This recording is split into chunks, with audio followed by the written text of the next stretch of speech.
நாளா செண்பகம் தங்கம் தங்கம் அப்படின்னு கூப்பிட்டிருந்த வாயாலேயே வீட்டை விட்டு வெளியே போடி அப்படின்னு சொல்லிட்டு ரம்யாவை வீட்டை விட்டு வெளியே துரத்துறாங்கங்க. அப்படி என்னதான் நடந்துச்சு அப்படின்னு சொல்லிட்டு கடைசி வரையும் பாருங்க. கடைசியில் ஒரு ட்விஸ்ட் இருக்கு. இப்போ என்ன நடக்க போகுது அப்படின்னு சொல்லிட்டு பார்க்கலாம். இப்போ என்ன நடந்துட்டு இருக்கு அப்படின்னு பார்த்தீங்கன்னா, ரம்யா ரொம்பவே பதட்டத்தோட இருந்துட்டு இருக்கா. ஏன்னா முதலிரவுக்கு என்ன நடக்குமோ ஏது நடக்குமோ, நம்ம ஒரு பிளான் போட்டா இங்க ஒரு பிளான் நடந்துட்டு இருக்கு அப்படின்னு சொல்லிட்டு ரொம்பவே குழப்பத்தோட இருந்துட்டு இருக்கா ரம்யா. அப்பதான் அந்த பதற்றம் இன்னும் அதிகப்படுத்துற மாதிரி நம்ம அண்ணன் வேற லெவல்ல பேசி உள்ள அனுப்பி வைக்கிறாங்க பால் செம்போட. இங்க பாருங்க மேடம், எங்க பெரியத்தா மனசு நோகாத அளவுக்கு நீங்க அன்பா பாசமா நடந்துக்கணும் அப்படின்ற மாதிரி சொல்லவுமே ரம்யாவுக்கு இன்னமுமே பதட்டம் அதிகமாயிட்டு தான் போயிட்டே இருக்கு. ஏன்னா ஏற்கனவே பதட்டம் ரொம்ப அதிகமாகி என்ன பண்றது ஏது பண்றது தெரியாம இருந்துட்டு இருந்தாங்க. ஆனா இப்ப அந்த பதற்றம் ரொம்பவே அதிகமாயிடுச்சு. ஏன்னா 4 செவுரு, அதுல சரவணன் ரம்யா மட்டும்தான் இருப்பாங்க. அதனால ரம்யாவால எது வேணாலும் பண்ண முடியும்னு சொல்ல முடியாது இல்லையா. ஒரு ஆண் கூட பெண் தனியா இருக்கும்போது கண்டிப்பா அது பாதுகாப்பு இல்லைதான். அதுவும் கல்யாணம் ஆனவங்க கூட சுத்தமா இருக்க வாய்ப்பே இல்லைன்னு ரம்யாவுக்கு நல்லாவே தெரிஞ்சிடுது. இருந்தாலும் வேற வழியே இல்லாம நம்ம அண்ணன் உள்ள அனுப்பி தள்ளி விட்டுறாங்க. கதவு திறந்து தள்ளி விட்டுறவுமே ரம்யா உள்ள போயிடுறா. கதவு திறந்து உள்ள போனதுமே சரவணனை பார்த்ததுமே ரம்யாவுக்கு அவ்வளோ கோவம் வருது. ஆனா சரவணன் ரொம்பவே வெக்கப்பட்டுக்கிட்டு ஒரு மாதிரி பண்ணிட்டு இருக்கிறது எல்லாத்தையுமே பார்த்து சுத்தமா பிடிக்கல ரம்யாவுக்கு.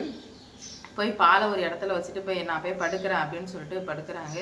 என்ன மேடம் படுக்க போறீங்க, இன்னைக்கு நம்ம 2 பேருக்கும் சாந்தி முகூர்த்தம் அப்படின்ற மாதிரி சொல்ல, சாந்தி முகூர்த்தமா இருந்தா என்ன சரவணன், நான் டீல் பண்ணி உங்களை கல்யாணம் பண்ணிட்டு வந்தேன், இப்போ சாந்தி முகூர்த்தம்னு சொன்னா என்ன சரவணன் அர்த்தம் அப்படின்ற மாதிரி கேட்க, அப்ப எதுக்காக மேடம் இந்த ரூமை அடிச்சு பிடிச்சி வாங்கினீங்க அப்படின்ற மாதிரி கேட்கும்போது, நான் வாங்கினது வேற கணக்குக்காக, நீங்க புரிஞ்சுக்கிட்டது வேற கணக்கு, அதுக்கு நான் ஒன்றும் பண்ண முடியாதுன்னு சொல்ல, இல்லை மேடம் இதை என்னால் ஒருபோதுமே ஏற்றுக்கவே முடியாது, நீங்கள் பண்ணதுனால தான் நான் மனசில் ஆசையை வளர்த்துட்டேன். இப்போ என்ன மேடம் நம்ம 2 பேரும் புருஷ முண்டாட்டி தானே, வாங்க அப்படின்ற மாதிரி கூப்பிட, அவ்வளோதான் மரியாதை சரவணன் உங்களுக்கு, அப்புறம் நான் என்ன பண்ணுவேன்னு எனக்கே தெரியாது அப்படின்ற மாதிரி சொல்லுவோமே. உடனே என்ன மேடம் பேச்செல்லாம் ஒரு மாதிரியா இருக்குன்னு சொல்ல, ஆமா ஒரு மாதிரியா தான் இருக்கும், இவ்வளோ குடும்பமே சேர்ந்து இவ்வளோ கேவலமா நடந்துக்கிறீங்க, உங்க அம்மா என்னன்னா பால் சம்பை எடுத்துட்டு போ அப்படின்ற மாதிரி சொல்றாங்க.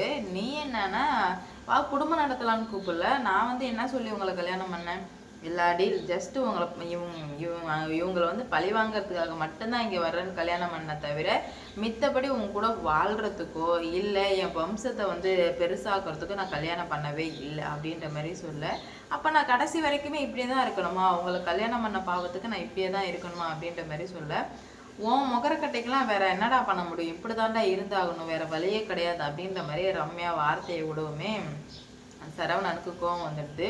இங்க பாருங்க மேடம் பார்த்து பேசுங்க, அப்படி இல்லைன்னா என்ன நடக்கும்னே தெரியாது அப்படின்ற மாதிரி சொல்ல, என்ன நடக்கும் அப்படின்னு சொல்லிட்டு 2 பேருக்கும் சண்டை வேற மாதிரி போக ஆரம்பிக்கவுமே சரவணன் மிருகமா மாறிட்டு இருக்கிறத ரம்யா பாக்குறாங்க. ரம்யாவும் பெண்ணு தான், இருந்தாலும் ரம்யாவும் ஒரு ஆண் அளவுக்கு கோவப்படுறதுலையோ ஒரு எல்லாம் பண்றதுலயே சக்தி அதிகம் தான். இருந்தாலும் உடல் வலிமைன்றது சரவணன் நார்மலாவே பசங்களுக்கு தானே இருக்கும். அதனாலே ரம்யாவுக்கு பயம் வர ஆரம்பிக்குது. அதனால என்ன பண்றாங்க அப்படின்னு பாத்தீங்கன்னா, இவனை இப்படியே விட்டு வைக்க கூடாது, என்னால உன் கூட வாழ முடியாதுன்னா முடியாதுதான் சரவணன் சொல்ல, இல்லை மேடம் எனக்கு நீங்க வேணும்னா வேணுதான் அப்படின்ற மாதிரி இப்படி சண்டை போட்டுட்டே இருக்க, உனக்கு சொன்னா புரியாதா அப்படின்னு சொல்லிட்டு சண்டை பெருசா போயிட்டு இருக்கவுமே தூங்கிட்டு இருக்க எல்லாருமே முழிச்சிடுறாங்க. என்னடா இது சத்தமா கேக்குதே அப்படின்னு சொல்லிட்டு எல்லாருமே அந்த ரூமுக்கு வெளியே நின்று பார்க்குறாங்க. ரூமுக்கு நின்று வெளியே நிற்கவுமே கார்த்திக்கு செம ஹாப்பியாக இருக்குது. இவ்வளோ நேரம் கார்த்தி ரொம்பவே ஃபீல் பண்ணிட்டு வருத்தப்பட்டு இருந்தார். ஆனால் இப்போ ரொம்ப சந்தோஷப்படுறத பார்த்து அண்ணத்துக்கு சிரிப்பு தாங்கலை. அண்ணன் கார்த்திக் சண்முகம் எல்லாருக்குமே அவ்வளோ ஹாப்பியாக இருக்கு. ஏன்னா அத்தனை வாட்டி சொன்னேன் கேட்கல, இப்போயாச்சும் புரிஞ்சுக்கோ அப்படின்ற மாதிரி ரொம்பவே ஹாப்பியாக இருந்துட்டு இருக்காங்க. அந்த சமயத்துல தான் செண்பகவல்லிக்கு ஒண்ணுமே புரியல, என்னடா நடக்குது இங்க, ஐயோ என்ன சண்டை நடக்குது முதலிரவு அறையில போயிட்டு அப்படின்ற மாதிரி சொல்லுவோமே. அப்பதான் ரூம்லயே இருந்தா சரி வரான்னு சொல்லிட்டு வெளியே வந்துடுறாங்க.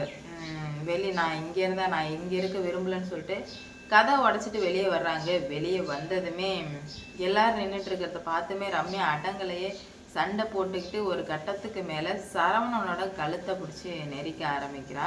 நீ உயிரோடவே இருக்கவே கூடாதுடா, சாவுடா, ஒரு பொண்ணுக்கிட்ட எப்படி நடந்துக்கணும்னு தெரில அப்படின்ற மாதிரி சொல்லுவோமே. இது எல்லாத்தையும் பார்த்த செண்பகத்துக்கு ஒன்றுமே புரியல.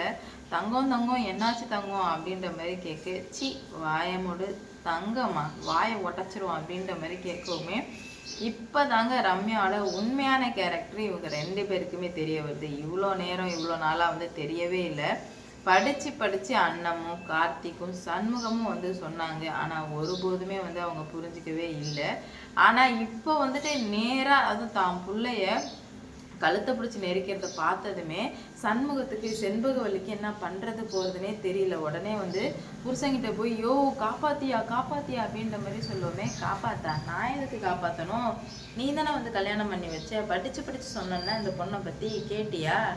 இப்போ அனுபவி அப்படின்ற மாதிரி சொல்ல, என்னையா நீலாம் மனுஷனாயா அப்படின்ற மாதிரி சொல்ல, எங்க மனசனா இருக்க விட்றீங்க? மனசு என்னை வந்து கடத்திட்டான்னு தெரிஞ்சு கூட மனசாட்சியே இல்லாமல் பண்ணால் தானே நீங்கள், உங்களெல்லாம் சும்மாவா விடணும் அப்படின்ற மாதிரி நிறைய கேட்டுட்டு இருக்காங்க. இது எல்லாத்தையும் கேட்டு முடிச்சு உடனே சரவணன் சொல்லிடுறான், அம்மா இந்த பொண்ணே வேணாம்மா, இந்த பொண்ணு மாதிரி ஒரு மோசமான பொண்ணை நான் பார்த்ததே இல்லைம்மா, தயவு செஞ்சு இவளை வீட்டை விட்டு வெளியே போக சொல்லு அப்படின்னு சொல்லவுமே உடனே தங்கம் தங்கன்னு கூப்பிட்டுட்டு இருந்த செண்பகம், அட்டியே ரம்யா இந்த ரூம் விட்டு வெளியே போறியா இல்லையா, இதுக்கு மேலே இந்த வீட்டில் உனக்கு இடமே கிடையாதுன்னு சொல்லவும் அவ்வளோதாங்க பழி வாங்குற கேரக்டர் மொத்தமாக வந்து அழிஞ்சு போகுது. இவ அமைதியாக இருந்தது, கல்யாணம் பண்ணாமலே இருந்திருக்கலாம்,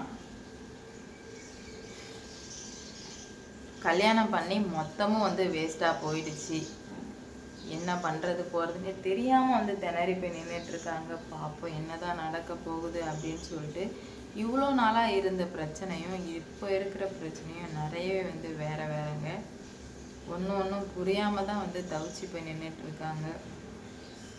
அப்போ என்ன நடக்க போகுது ஏது நடக்க போகுது அப்படின்னு சொல்லிட்டு இந்த ரம்யாவுக்கு இது தேவையா தேவையில்லையா அப்படின்னு சொல்லிட்டு மறக்காமல் வந்து கமெண்ட்டில் சொல்லிட்டு போங்க. ஒரு வாட்டி இந்த ரம்யா பண்ணுறது எல்லாத்தையுமே பார்த்து டென்ஷன் ஆகி தான் வந்து இருந்திருக்காங்க. ஆனால் இதுக்கு மேலேயும் டென்ஷன் ஆனால் சரி வராது அப்படின்ற மாதிரி அவங்களுக்கும் நல்லாவே வந்து தெரிய வந்துடுச்சு. பார்ப்போம் என்ன நடக்க போகுது ஏது நடக்க போகுது அப்படின்னு.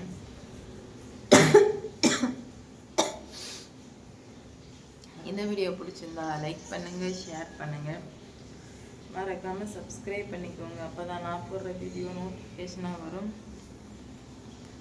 அடுத்தடுத்து என்ன நடக்க போகுது எப்படி நடக்க போகுது அப்படின்னு சொல்லிட்டு